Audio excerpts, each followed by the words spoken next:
So the course was very much SFMA, kind of trying to mold that, but into golf specifically. So there's about 5 or 6 screening tools that they went over, but one to just kind of piggyback off of what I was just talking about is trying to find a disassociation between your lower body and your upper body. So you want to get them into a golf stance, and you'll see me do this. I did this with a couple of the golfers I'm working with. Get them into what they call a 5 or 6 iron position. There's different lengths to your club. If you know golf, that's kind of right in the average. It's right in your mid-iron game. So you basically want to be in that stance, have them cross their arms, and the first thing you want to see is can they move their hips and their legs without moving their upper body. There should be a clear disassociation with the movement here from here. A lot of times with golfers you'll see when you ask them to move their legs and everything's rocking. So what you can do is you basically come in, you can hold their shoulders stabilized up here. If while you're stabilizing they're able to move their lower body, then it's more of a stability issue. They just can't get stability up here. If when you hold their shoulders, they're still like fighting you and they can't move, then it's a mobility issue. So that's a really quick way to see is it that they can't stabilize or they can't mobilize. And then you can do the same thing with the legs and the upper body. Keep the legs still and you're rotating up top. Easy, seems like it's an easy thing, it's very difficult. Even difficult for pro golfers. They showed a lot of videos. That was the cool thing about the TPI classes. They work with every single pro you can imagine. Like they're the gold standard. So they have videos of Tiger Woods, they have videos of Rory McIlroy, Phil Mickelson, and doing all these same exercises, and even for them it's tough. So that's the first thing, to do a quick screen of just disassociating body parts, because that's going to really feed into the rotation aspect. To cycle back to the early extension stuff that I was going over, one thing you can do is again go into that 6 iron posture, cross the arms, and I've done this with a few people so far, is you want to try to do pelvic tilting in this position. And you'll see there's a lot of kind of instability, shaking. It's very hard for people to do pelvic tilting in general, without rotating, but just to get here and just move the body in that kind of way. I mean, even I can feel it in my abdominals when I'm moving and shaking.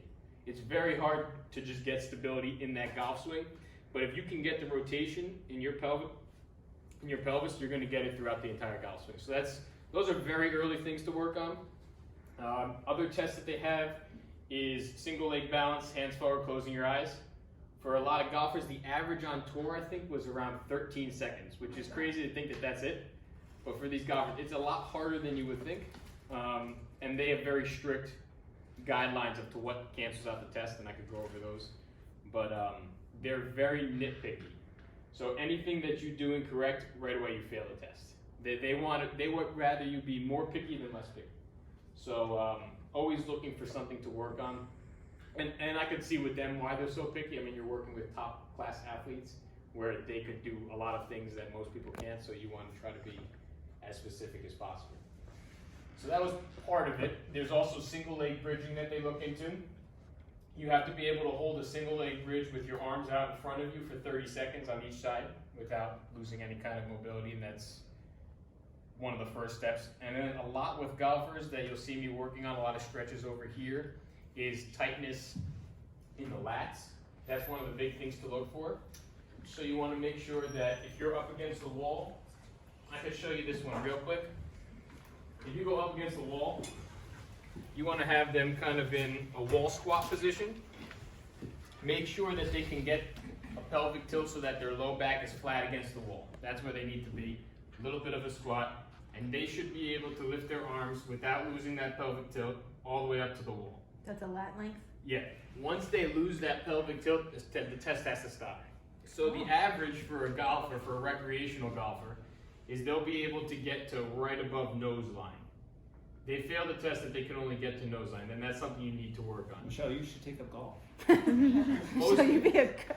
So there's a young golfer on tour. He's from Japan, I believe. I forget that his name. He's very young, but he's working with them right now, and he's excessively mobile. He'll be able to do it. They actually have to take him to the side of the wall, do a pelvic tilt, and his arm can go all the way behind the wall without him losing pelvic tilt. Maybe he's double jointed.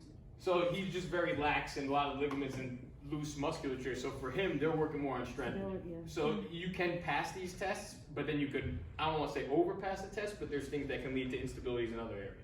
So even though he's amazing at this test, it's actually could be a fault for him. He's unbalanced. He's unbalanced. So he needs to figure out what in his game is going to either benefit or not benefit from that. So his whole life so far, he's been playing with this hyper flexibility. And he's very good at golf. I mean, he wouldn't be where he is without it. So you have to be able to change that, but not affect his game, because this guy has to make a livelihood. But have to make sure to explain to people like this, like, you are going to get injured. I don't want to say it's a guarantee, but you will probably get injured if you don't address this. And then convincing a top-class athlete, I'm going to change what you've been doing for the last 20 years, but it's going to make you better even though you're not hurt. Not right away, though. And that's the hardest thing, to tell somebody who's not hurt, you will be hurt if you keep doing this. Especially if they're young, if they're 20, 21, 22, they're going to be like, I feel fine, why would you say that to me? But it's just the experience and knowing that this is something that's going to lead to an injury is one of the biggest takeaways of that. So there's a lot more that I can go into, and I will, but I think that's it for today.